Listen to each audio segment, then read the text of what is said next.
Ljudi se okupljaju i udružuju iz raznih razloga. Sport, numizmatika, stripovi, rock'n'roll band, skupljanje leptira, religija, grupni seks. Možete li povjerovati da se neki ljudi udružuju da bi vladali svijetom? Takav je navodno slučaj sa veselom družbom Bilderberg. Ime su dobili po nizozemskom hotelu u kojem su se prvi put sastali 1954. godine. Članovi kraljevskih obitelji, političari, utjecajni poslovni ljudi, članovi obavještajnih zajednica skupili su se da bi se dogovorili oko dugoročnih strateških interesa između SAD-a i Zapadne Europe. Tako je počela tradicija održavanja godišnjih konferencija. Svake godine skupina se sastaje u nekom drugom gradu, a uporni novinar Daniel Estulin posljednjih 15 godina proveo razotkrivajući tajne sastanke skupine Bilderberg. Estulinova knjiga Istinita priča o družbi Bilderberg postala je međunarodna uspješnica. U Španjolskoj je doživjela 13 izdanja, a objavljena je u 53 zemlje. Estulinovim riječima, bez obzira gdje se skupina Bilderberg odluči sastati, uvijek ću saznati o čemu će razgovarati, možete se kladiti u to. Pa, kladimo se, mada nam to nije običaj ovdje, na rubu znanosti.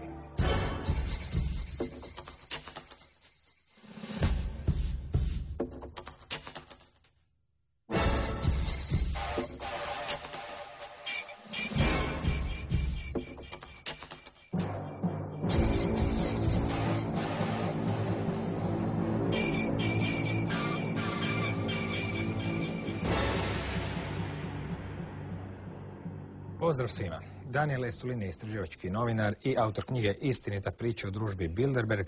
Pa čujmo što je u Bilderbergima iznjedrio u 15 godina istraživanja. Dobar dan. Good evening. Thank you. First of all, thank you very much. It's an honor for me to be in your program. Jeste li istraživački novinar ili ste i nešto više s obzirom na zaleđe koje nam može omogućiti da vidimo na koji način istražujete Bilderberge? Well, in fact, I'm not an investigative journalist. Investigative journalists are journalists. They go to school, they study their art, and then they apply it. My background is in military counterintelligence. Gdje ste radili i u kojoj službi i kada? I've worked for 12 years with the Russian counterintelligence, and I left it about 5 years ago to join this other organization called Meta Groups. It's a group of people in and out of intelligence and counterintelligence services who are actually working together across the world to stop the Bilderbergers and their cohorts from actually exercising their plans. Uprkos tome što su Bilderberzi našli svoj put i do novina i do knjiga, mnogi ljudi još uvijek se prvi put sreću s tim pojmom. Objasnite nam tko ili što je skupina Bilderberg, zašto se zove Bilderberg, od kada postoji pod tim imenom. Well, you know, in the world of international finance, there are those who steer the events and those who react to the events. And while the latter, they're better known, they're greater in numbers, the true power rests to the form. These are the people you never see in the media. And the very center of this a giant global conspiracy sits a group called themselves the Bilderberger Society organizations or club. What they are is an aristocracy of purpose between North American and European elites on the best ways to rule the planet. Da li su Bilderberzi tek jedna od grupa koje umreženi kontroliraju svijetom ili su možda oni glavna grupa? Well, actually, they're not the main. They're a very important medium, and they are a medium because through them, a lot of organizations, especially financial and industry interests, meet to exercise their ideology. And that ideology is not one world government or new world order. So many people, unfortunately, especially in conspiracy circles, talk about the ideology of what these people represent is rather one world company limited, where literally one day corporations shall give orders to governments. Koje biste još grupe spomenuli uz Bilderberge kao važne u toj agendi? You can mention, obviously, aside from the Bilderbergers, which are more exclusive because they're smaller in numbers of different known societies. Another one is the Council on Foreign Relations, which is an American version of the Bilderberger organization. Then you have the Trilateral Commission. But along with these three better-known organizations, you have such groups as Nine Wise Men, you have the Cincinnati Club, then you have the think tanks, the foundations, the NGOs, the universities, and all of them are working together towards the same goal. Što se 1954. dogodilo i gdje? Što je započelo tradiciju sastanaka grupe Bilderberg? Gdje su se prvi put našli? Well, you see, the Bilderberg organization was founded by this group of people called Synergy International, who were really a Martinist occult secret society. Now, these Martinists, their roots go back to the 1780s, and they were founded as the counterattack to the achievements of the United States American Revolution. And again, it's a medium of bringing together interests of people who share, their common ideology of the world.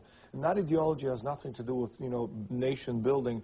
It is rather destruction, wholesale destruction of every nation-state republic on earth with all of its consequences. Koliko članova broji družba Bilderberg danas? Koliko ljudi se okuplja na tim godišnjim sastancima? Well, since 1954, when they met for the first time in Oosterbeek in a hotel called the Bilderberg Hotel, which at the time was owned by the Dutch royal family, the number hasn't really changed. It was 67 at the beginning, and then it grew because the number of nations who participated in Bilderberg conferences grew. And now 120 to 130 people participate annually. Out of these, 1/3 of the delegates are from the United States, and the rest are from Europe. And smaller nations, such as Denmark, Spain, Italy, Portugal, they get to bring 3 delegates, one a politician, one a business leader, and one a media representative. Larger nations such as France and Germany and the UK, they get to bring about 6 to 8 different participants. Another thing about Bilderberg is that before, it used to be a NATO alliance, Europe, United States, and Canada. That is until the fall of the Berlin Wall. And now it has also incorporated members from former Warsaw Alliance. Kakav je profil ljudi koji su članovi Bilderberga, što su oni u svojim zemljama po zanimanju ili po položaju? Well, again, irrelevant of their position in their countries, what all of them share is an ideology, and that ideology is ideology of, it's an empire. What they're doing is creating an empire. That's what globalization is. That's what, all these multi-state unions are. It's just another word for an empire. And the empire these people are creating is an empire of money, an empire of usury, an empire which goes against, the very basis of what classical culture has represented for the past 2,500 years. And again, individually, you have people who represent the left and the right and the center and the extreme left and the extreme right, and you have the labor is also represented within the organization. You have the most important business leaders there, multi-billionaires, key politicians, European commissioners. European royalty sits at this very big table with all these other members. And finally, they're joined by the leading representatives of international mainstream publications, such as New York Times, Washington Post, Le Monde from France, Grupo Prisa from Spain. And that's one of the reasons, we really haven't heard much about these powerful people in the mainstream press. Koliko sam uspio shvatiti, trudite se biti na svakoj tajnoj bilderberškoj konferenciji, barem izvana s fotoaparatom u ruci. Je li to točno? Well, I wish it was, and present is stretching it a little bit, in a sense that, yes, I always know where these people meet, but unfortunately I'm never allowed in, and I do mean unfortunately because I would like to find out, firsthand. We do have excellent sources within Bilderberger organization, and not one but several, and which is how we always know what these people are talking about. And if you go back over the last 10 years, my predictions over 10 years, some of them 5, 6, 7 years in advance, were remarkably accurate, as so many alternative publications have admitted, such as, for example, in 2002, when the Bilderbergs met in the United States. Not only did they decide on the exact date of the war in Iraq, but they also decided to push the oil price up from $18 a barrel to something like $100 a barrel by the end of 2007. And you know what? It hit 100 on the 2nd of January 2008, so that was a pretty good prediction. Možete li dati još neke primjere stvari koje su dogovorene na sastancima grupe Bilderberg, a potom su nas, običnu populaciju, zatekli kao iznenađenje koju godinu dana kasnije? Well, another thing is in 2005, they discussed pushing the oil price from $100 a barrel to $150 by middle of 2008, and it hit 147.5 in July, August 2008. Also in 2005, in a meeting in Germany, they talked about pushing the gold price from $300 to $1,000, and of course it went up to $1,000 an ounce. In 2006, when they met in Canada, they talked about not so much orchestrating, but the fact that they couldn't prevent the complete and utter meltdown of the housing market in the United States and in many different countries in Europe, and amongst them Spain. And as we saw, this is exactly what happened. And going back to the 1990s, in 1996, the war in Kosovo was discussed, and of course that took place 3 years later. And in 1992, for the first time when they met in Evian in France, they talked about the need for creating the United Nations Army. And 14 years later, aside from the fact that we already have a rapid reaction force in Europe, which is your de facto European army, 14 years later, that is in 2006, when they met in Canada on the outskirts of Ottawa, suddenly the United Nations Army became the key issue, not only for the Canadian politicians, but also in the mainstream Canadian press. Na koji način grupa Bilderberg provodi svoje odluke prema bazi, znači prema dolje, prema političarima koje nemaju svog Bilderberga, da tako kažem, ili u drugim institucijama, naravno nisu svi uključeni u Bilderberge, pa ipak treba obaviti neki posao za njih.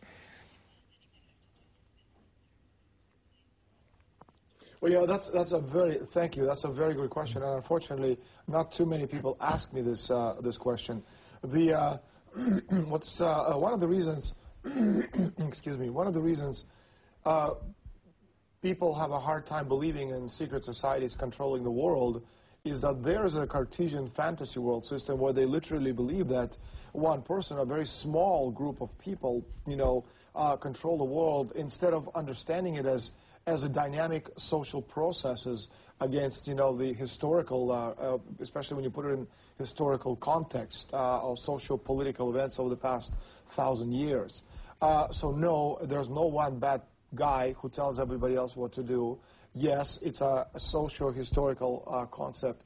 But what's interesting about these people is that there's no one who's leading a group. You have a president, who is in this case right now Etienne Davignon, but he's not the decision maker. But for example, in January you have Davos Economic Forum. In February, March, the Council on Foreign Relations, they have their annual meeting. Then in April, the Trilateral Commission, they have their annual meeting. In May, June, Bilderbergers meet. In September, International Monetary Fund of the World Bank, they have their annual meeting. In October, Trilateral Commission Asia have their regional meeting. In November, Trilateral Commission Europe, they meet. And in December, Trilateral Commission Americas, they have their regional meeting. But there's nobody leading these discussions. But the decisions reached in one get passed on to the other, and before you know it, they become the key points in regional elections, then national elections, then international elections. Then becomes a key issue to be discussed in European Parliament and the United Nations. And before you know it, every mass media publication is saying, now what are we going to do to stop genocide in Yugoslavia? What are we going to do about all these poor people being killed in Afghanistan? We have to bring democracy to Afghanistan. And that's really how it works. As an example, I just gave you, in 1992 they met and discussed for the first time the issue of the United Nations Army in Evian in France. And then in 1995, taking advantage of the war in ex-Yugoslavia, it became a key issue in national elections in Spain, where suddenly, the mainstream Spanish press, led by El País, which is a Bilderberger publication, was saying that, there was a need to create a force that could fight, the bad Serbs so that they wouldn't kill the good people of, all these other former Yugoslav provinces. And then in 1996, it became again an issue in the European elections. In 1998, just when the war was getting underway, in 1998-99 in Kosovo, again it became a key issue in elections in France, in England, in Holland, in Denmark, and in Sweden. And then in 2001, BBC, which is the main Bilderberger organ in the world, it had a very important article where they're literally talking about the need to create the rapid reaction force and saying just how necessary that is for the stability of Europe. And then, as I said again, in 2006, Bilderbergers met in Ottawa. And 2 days after the meeting ended, it was on the front page of every Canadian publication controlled, which is obviously mainstream publications controlled by Bilderbergers, where it wasn't Bilderberg, but actually United Nations, according to the publications, who came up with the idea of the need to create the United Nations Army.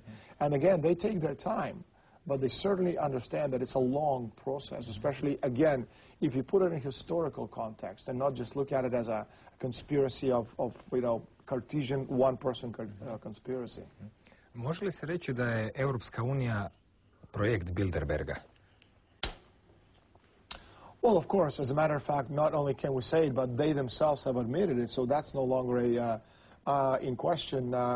They released Etienne Davignon, the president of the Bilderbergers, talked a few months ago about the fact that, yes, the idea for the European Union was first, second, and mostly discussed at Bilderberg conference, and he was very proud of the fact that Bilderberg organization worked together to create what he believes to be such an important group or pan-European Union for world's peace.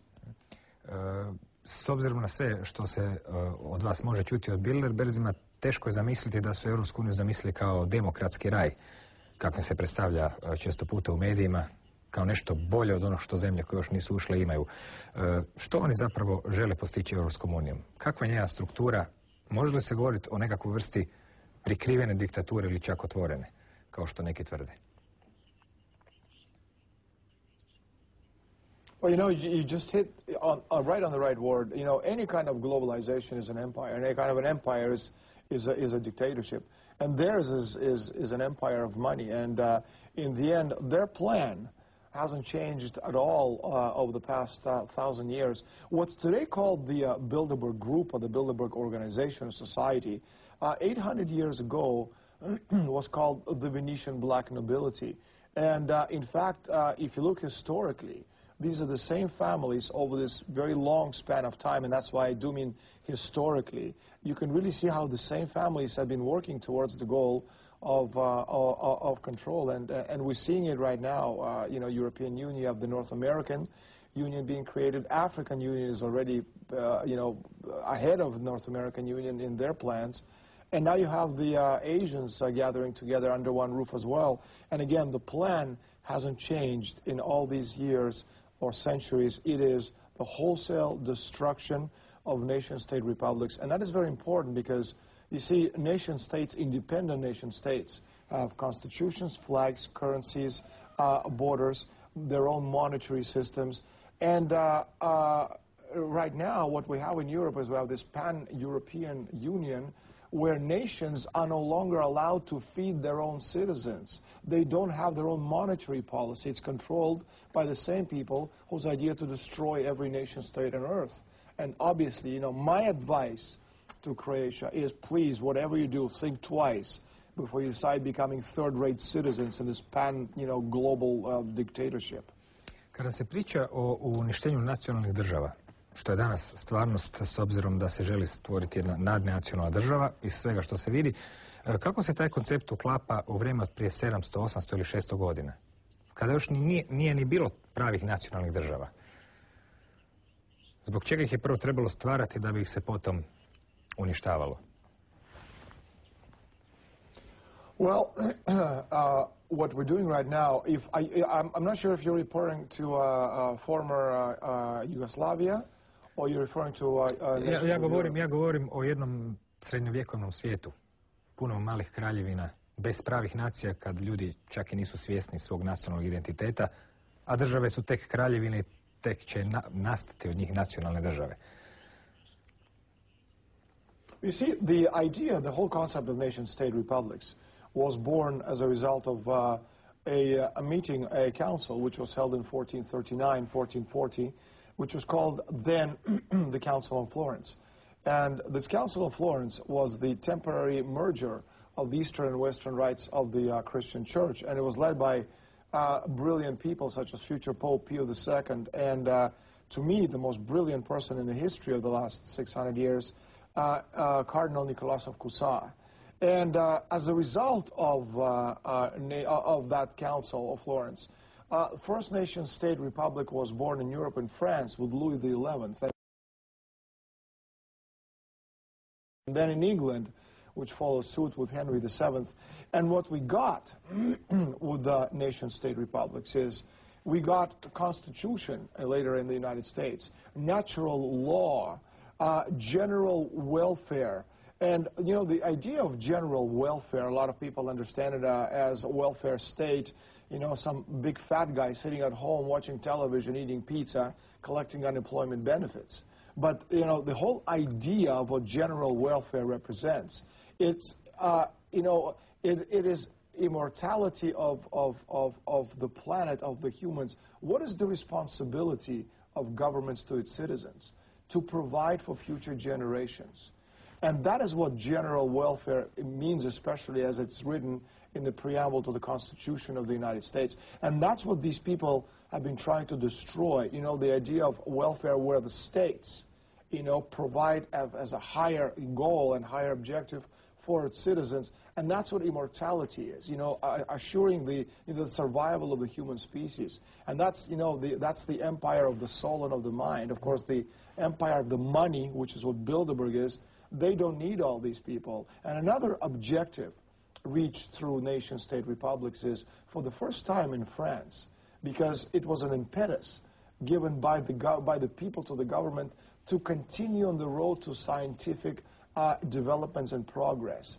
And as a result of that, France, back then, began winning square kilometers of space against nature. And that changed, that revolutionized the whole world. We, the people, started growing as people. That's called progress and development. And that has given us wealth.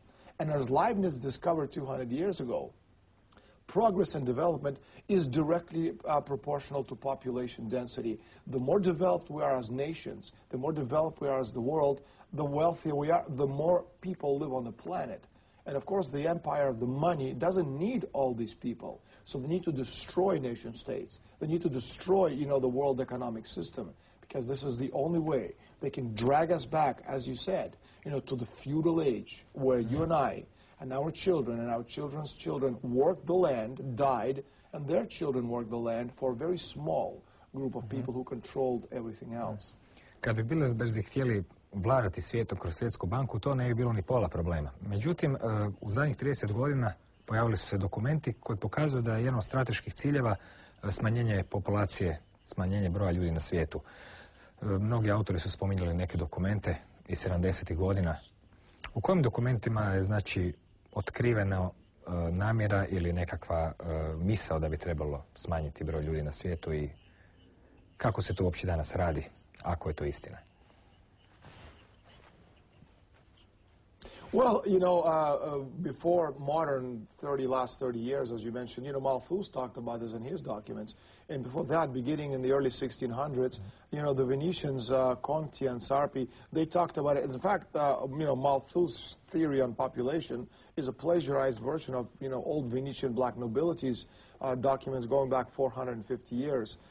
In modern time, you know, the most famous document which everybody talks about, is the 1974 study, population study called Memorandum 200. And this memorandum, they're talking about reducing the world's population from the year 74 to 1974 to the year 2050 by 3 billion people. And it was the document signed by Kissinger and by Richard Nixon on April 24th, 1974. But again, a lot of normal people, when I say normal, I mean a person who goes to work, wakes up in the morning, goes, you know, works 9 to 5, comes home, you know, watches television, reads an occasional book, and watches a football game. That's a normal person. To explain to this normal person the fact that they want to, you know, reduce population from current level of 6.7 billion to 2 billion people, unless you put it in historical concept against the background of history, you know, people will look at you like you're insane. But again, it makes all the sense in the world because, as I said, you know, previously, Leibniz discovered that population density is proportional to growth. So if we prosper as nations, if we prosper as society, not only are we improving the lifestyles of the people, which is what general welfare is about, our obligation as nations, to make sure that we as human race survive, the propagation of the human race. That's what immortality is about. And the empire of the money, they don't want all these people eating up their natural resources. And that's why they need to reduce the world's population, not because it's a whim, but because it's a very historically logical concept, if you look at it from their point of view. Ljudima je, kao što ste rekli, teško prihvatiti ideju da bi neko htio ubiti 4 milijarde ljudi. Međutim, lako je zamisliti nekoga tko je 37. u Njemačkoj ljudima govorio da će postojati tvornice smrti gdje će ljude kamionima i vlakovima dovoditi pod tuševe, ubiti, spaliti i pustiti kroz dimnjak. To bi naravno svima zvučilo fantastično, no to se dogodilo.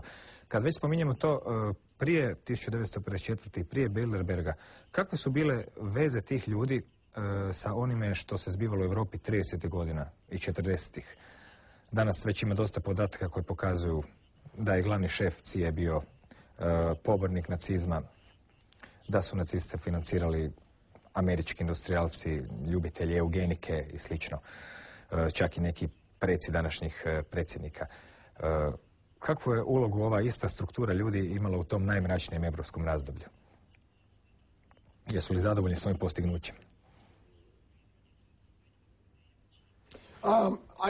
I don't know. I don't think they're satisfied. They're certainly not, unhappy.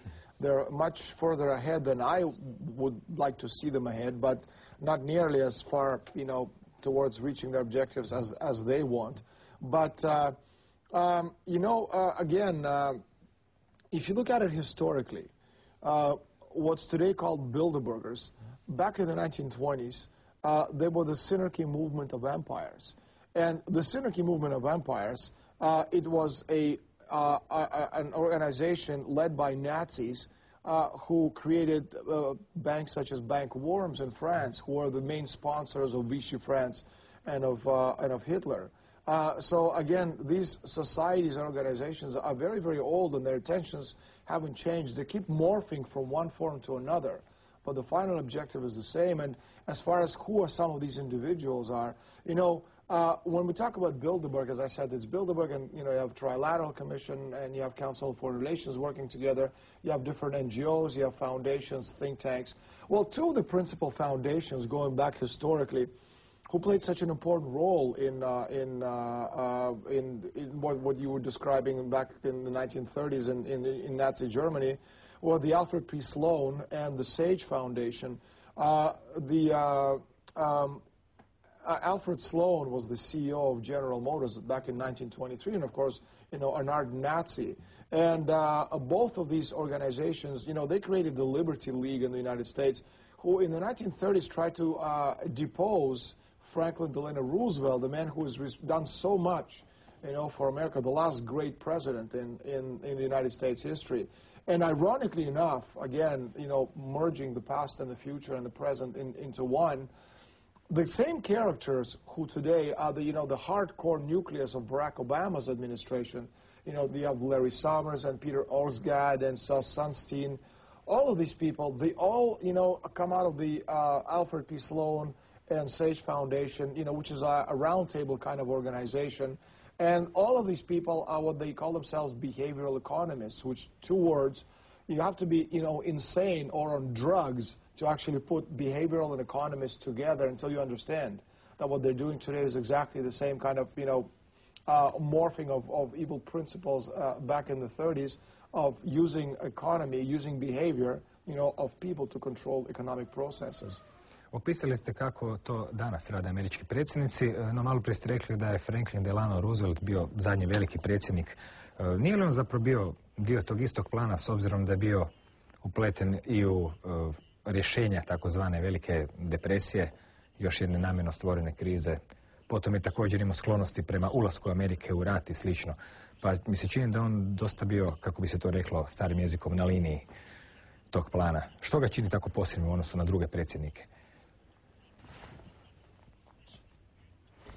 Well, you're absolutely right. The Great Depression wasn't all that great and wasn't really a depression. It was simply a transfer of wealth. And it's something that a lot of people don't understand about how money works. It's not like water where it evaporates and disappears. Money goes from point A to point B. So in the case of Great Depression, somebody lost and somebody gained. When I talk about Roosevelt being a great president, Franklin Delano Roosevelt, I mean, not Teddy Roosevelt, I'm not talking about every one of his actions was an action for the betterment of humanity. I also put a historical concept where certain decisions were made, and I'm not making excuses for him because, as a matter of fact, I have never voted in my entire life, and I would never do it for anybody ever, here or anywhere else. But, when you put it in historical concept, once he became president, he did some wonderful things for America, such as, again, going back to the idea of national banks and to the physical economy, which actually gave growth to the United States, which has been destroyed right now, not only in the United States, but everywhere else, which is one of the reasons why society is in such a bad state as it is. And, of course, Roosevelt was behind all the information as far as Pearl Harbor is concerned. So again, there's no denying that the man is he's not a saint. But again, you have to put, I think, we have to put all that in political context. You have to navigate some pretty treacherous water. And there are certain things you have to do which you certainly don't agree with, and there are certain other things you could do. And I think he did enough good things to be warranted a great president. And another great president, you could also say Kennedy, but he certainly didn't live long enough, to warrant this. Za njega vjerujem da bi veliki predsjednik, recimo zato jer je ubijen, pa eto, tako bi se recimo postupalo s nekim ko ne pleše u taktu. Kad smo već kod američkih predsjednika, postoji nešto što se zove Loganov zakon. Taj Loganov zakon ima velike veze s američkim sudjelovanjem na sastancima grupe Bilderberg. Objasnite nam kakav je to zakon i tko ga i kako krši. Yeah, you're absolutely right. Your previous comment, Kennedy was a great man. Unfortunately, he wasn't there long enough, and as far as Logan Act is concerned, basically what it says is that it's illegal for American businessmen to meet in private with politicians to discuss public policy. And this is exactly what Bilderbergers, all the Bilderberger businessmen have been doing since, 1954. But flaunting a Logan Act, again, putting it in context, it's really not that important because, politicians do illegal things all the time. And I wish it was only, as bad as somebody trying to make a little bit of money on the side. Unfortunately, it's a far, greater evil. But that said, very few people who attend Bilderberg actually understand what's behind their final objectives.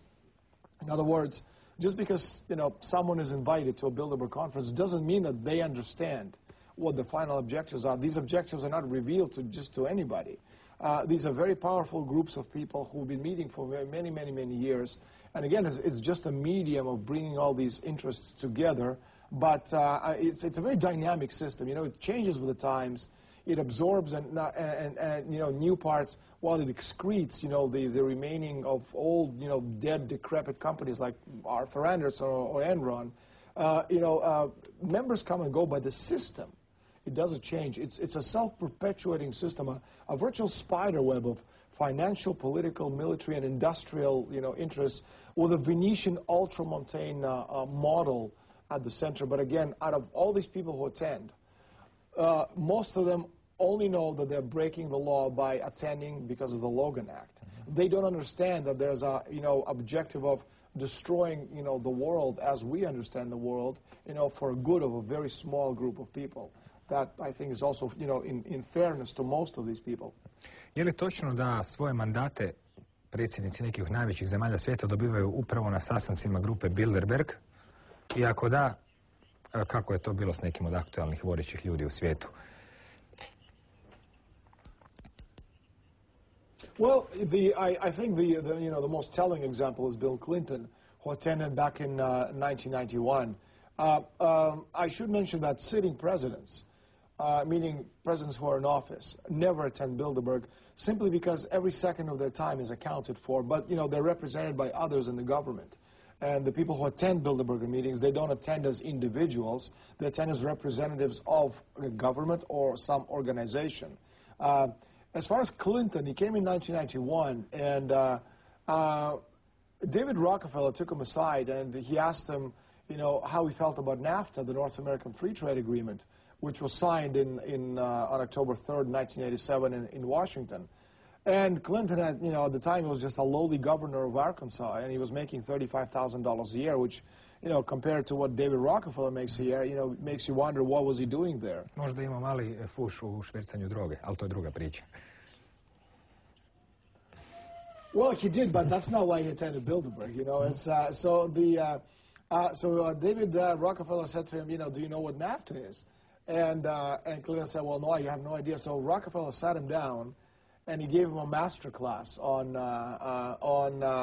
what North American Free Trade Agreement was. And then he asked him, you know, if you were president, would you support it? And he said, well, is it important to you, David? And Rockefeller said, you know, it's very, very important to me. And Clinton said, well, you know, of course. And so Rockefeller stretched his arm and said, you know, thank you, Mr. President. You know, it's a story. It's a funny story, and it's almost an anecdote. But the fact is that next year, you know, the following year, 1992, he was elected president. And another example is Barack Obama. He attended in 2008 along with Hillary Clinton. You know, that famous episode where, you know, the reporters were on the airplane and suddenly Barack Obama wasn't there. He just kind of disappeared, and then he, you know, appeared at the Bilderberg conference in Chantilly. And at that meeting, the American delegates told Barack Obama, and again, I know this because our members, you know, who are inside Bilderberg have told us this. And for those who are doubting what I'm saying right now, again, if you look on the internet, my predictions going back years and years. My batting average is almost 100%. And so American delegates told Barack Obama that, you know, the presidency was his to lose. In other words, you play by, you know, do what you're supposed to, say the right things, you know, smile the right time, and, you know, you win the presidency. And they also told Hillary Clinton to stay out of his way. Because, you know, the initial plan of Hillary Clinton was to take over the to take over the Democratic nomination at the Democratic National Convention. And they basically warned her not to even think about it. And so when, you know, after the Democratic National Convention, so many Hillary Clinton supporters were so disappointed because they absolutely were sure that she was going to try to, you know, take it away from him. But she couldn't because there was just, you know, the Bilderbergers have too much dirt on Hillary Clinton. Koji su europski predsjednici dobili svoje poslove na sastancima grupe Bilderberg? Well, you know, it's not such a clear-cut case as in the case of Bill Clinton or Barack Obama. You know, Tony Blair attended, and then several years later he became Prime Minister of England, and Jose Socrates from Portugal attended, and then a year and a half later became, you know, the leader of Portugal. But Angela Merkel. Well, that's true. The case with Merkel is different in a sense that, as a matter of fact, I was the, you know, it was published in Nexus magazine, and I was the only person in the world. There's that famous photograph of Chancellor Gerhard Schroeder entering the Bilderberg conference in Rotterdam in Germany in 2005, which I took from about a kilometer away with a very long lens, and he's shaking hands with Jürgen Tremp, the CEO of Daimler Chrysler. And then there's another photograph where Merkel is coming in as well. But in the case of Merkel, it was just, you know, simply a decision where they felt that it's not that she made a great impression or anything like that. They just felt that, you know, Schroeder was all used up, and they just needed a change. And they all decided to, you know, to get their people to promote Merkel. And they, at the meeting, they were talking about how to get her very boring, because she's boring. She's like a rag. And trying to get this rag to actually look, you know, appetizing. And but she didn't earn it. In the case of, you know, Clinton earned it. You know, Barack Obama did his thing, and I think the best case of somebody earning it and not getting it, but it's not because of Bilderberg, because it just, you know, they just couldn't do it, is a case of John Edwards, who was the vice presidential candidate on the Democratic ticket with John Kerry. In 2004, he attended the Bilderberg conference in Stresa in Italy, And he gave an absolutely brilliant talk on the state of the labor unions in the United States. And Bilderbergers, they were so impressed with his eloquence that breaking, protocol, which is a very important thing to Bilderberg, they all got up and they all, clapped, in recognition of his great speech. And then Henry Kissinger literally, walked out of the room, picked up the telephone, his cell phone, and called John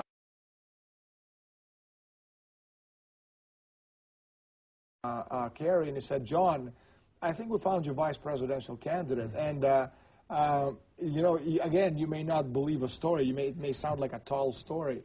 But the fact is that when my photographs of John Edwards appeared in the alternative press in the United States, New York Times immediately published an article on page 12 of their edition, recognizing and admitting that, well, might John Edwards, being selected, chosen because of, a great performance. And, of course, they made it look like, he was a great leader. But in case, in fact, they just had to diffuse the situation and because of, my coverage of their conference.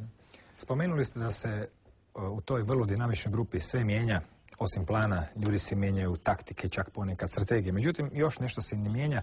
Često puta, dugi niz desetljeća, dakle, tu se pojavljuju ista imena, konkretno mislim na Rockefellere i Rothschilde. Jesu li ta imena doista toliko važna i bitna u kontekstu plana za dominacijom i vlašću nad svijetom i same grupe Bilderberg? They are important to a certain level. They're a lot less important than most people realize. The fact that, people know their names makes them a lot less important than we think. Because, I think it's not very logical to think that normal people who have a normal job in a factory or as a teacher would know the names of the most powerful people in the world, and considering the fact that the Rockefeller wealth, it only goes back 150 years, and the Rothschilds' wealth goes back 250 years, which in historical terms is not very much, considering also that their wealth is measured in $50 billion, $100 billion, no more, because according to Forbes magazine, the guy who has the most money in the world is Warren Buffett or Bill Gates. In fact, the really powerful families, the really wealthy families historically, I'm talking about 1,000-year wealth, their wealth is measured in trillions and quadrillions of dollars. Now, when I say quadrillions, I'm not just throwing a very large number with lots of zeros at you to impress you. In fact, I have a document which we will publish in my new book, The Shadow Masters. And it's an extract of a bank account from Baron Krupp, K-R-U-P-P. These are, 19th century German industrialists and arms merchants. Well, this one bank extract has $112 trillion. Considering that you and I have more than one bank account, we may only have $10 in the bank account, but we have more than one. I would think that, the Krupps would also have more than one. And if one account has $112 trillion, you can only imagine how much money these people have. And as far as the names are concerned, I discovered, after spending 2.5 years researching in the National Library in Florence, which is one of the most important centers in the world for old research, that the two of the more, not the most, but two of the more powerful families in the world are, one of the Savoys. Most people may know the name because of the Hotel Savoy. But another name, and this is a name that I think very few people who are not initiated would know, is the Frescobaldi. And their wealth is measured in hundreds of quadrillions of dollars. And when I say it again, I don't just throw a number at you. Pretpostavljam da ni engleska kraljevska obitelj nije među najsiromašnijima. Well, in fact, the Queen of England is out of the better-known people to the general population. She's far wealthier than the Rockefellers and the Rothschilds. And although periodically we hear that the Queen has $3 billion, in fact, that I think she probably has $3 billion, in her purse. In coins. in coins, exactly, because again, the Queen of England, Elizabeth II. Her roots are German, but her roots are also Venetian because, as I have discovered, she goes back to the very, very powerful Venetian black nobility family of Marquess de Este de Venezia. And these are the nobles, whose roots go back again about 800 years. So you can say that, she is certainly today the most powerful woman person in the world, and certainly the wealthiest out of the known individuals. To je dugo vremena za štednju. Sve ove detalje i puno više njih, naravno, pišete u svojoj knjizi Istinita priča o družbi Bilderberg. Spomenuli ste malo prije sklonost protokolima i važnost protokola kod Bilderberga. Imaju li ta tajna društva poput Bilderberga svoju okultnu stranu? Znači, neku koja je sklona ritualima, mističnom pogledu na svijet i slično? Well, as I said, the most important of these organizations within Bilderberg and their roots is a Martinist occult secret society, which is going back to the 1780s. That's probably the most important occult society. I don't know what their rituals are, but again, we can trace Bilderberg back to the, Martinist cult. We can trace it back to the Venetian black nobility about 800 years ago. But we can also trace it back all the way, to the oracles of Delphi. It's the same people. This fight really hasn't changed in the last 2,500 years. Možemo li ići do Egipta, Sumera? Well, absolutely. That's exactly where that's where I was going, all the way back, to the ancient Egypt, because their rituals are the same. Their ideals are the same. Their vision of things is the same. And you could take any one of the organizations you want within Bilderberg, and they all function on the same ancient principles. And it's a very old fight spanning 2,500 years at least, going back to the Plato and Socrates on the one hand, and Aristotle on the other, and going all the way to the present. So it's a very old fight, and I think I think they've been going at it for such a long time, and unfortunately they're so close, to reaching their goals. But we're not exactly without resources, we the people. Evo za kraj, neću vas pitati gdje se odvijalo nekoliko zadnjih sastanaka grupe Bilderberg, što sigurno znate, niti gdje će se nekoliko budućih odvijati, što možda znate, možda ne, nego bi pitanje bilo ono što ste na početku i rekli. Koji bi bio u konačnici krajnji cilj grupe Bilderberg? Postoji li trenutak u kojem bi oni bili zadovoljni i rekli, evo, postigli smo svoj cilj, sad možemo konačno se nakon 4000 godina opustiti, uživati, popiti piće bez straha da će nas mase svrnuti ili nešto. Čini mi se ta sklonost prema moći pomalo iracionalna, pa me zanima, postoji li tu uopće zaista krajnji cilj kada će sve biti gotovo?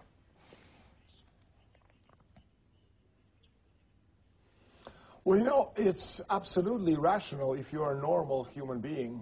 If you're degenerate, as they are degenerates, we cannot understand why somebody would want to control the sun, the air, the wind, the water. We can't understand that. But this is exactly what these people want. They want to be gods on earth. And to us, that's degeneracy. But in order for them to be gods on earth, they must destroy us. But what they don't understand, is the planet's progress and greatness and immortality is measured by the minds of the people. And that's something that they're trying to destroy, and that's one of the only ways that we can lose this is if they can destroy our minds of the people, because again, this degeneracy of their ultimate goal of total control passes, through people who will allow them to do it. And before the show, we're talking about Croatia, and I was very disturbed to hear what you had to say about, them lowering the percentage of votes that would require to enter the European community. And, my advice, to Croatia, and, I hope, country listens.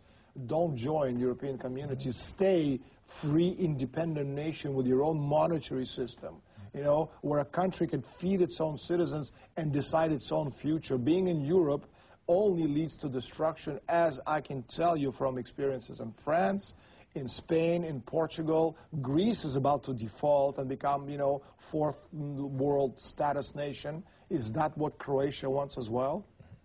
Hvala vam na gostovanju i do neke sljedeće prilike želim vam puno uspjeha i u vašem filmu za koji se radi po knjizi i s vašom knjigom Istinita priča družbe Bilderberg i novim knjigama i do neke sljedeće prilike. Thank you for having me. It's been a pleasure. Hvala i vama na pažnji. Postoji stara izreka da se kočijaši mijenjaju, a konji ostaju isti. S obzirom na sve, čini se da izreka nije potpuno točna, čini se zapravo da su i kočijaši uvijek isti. U tom slučaju nema zapravo druge nego da konji nešto promijene. Doviđenja.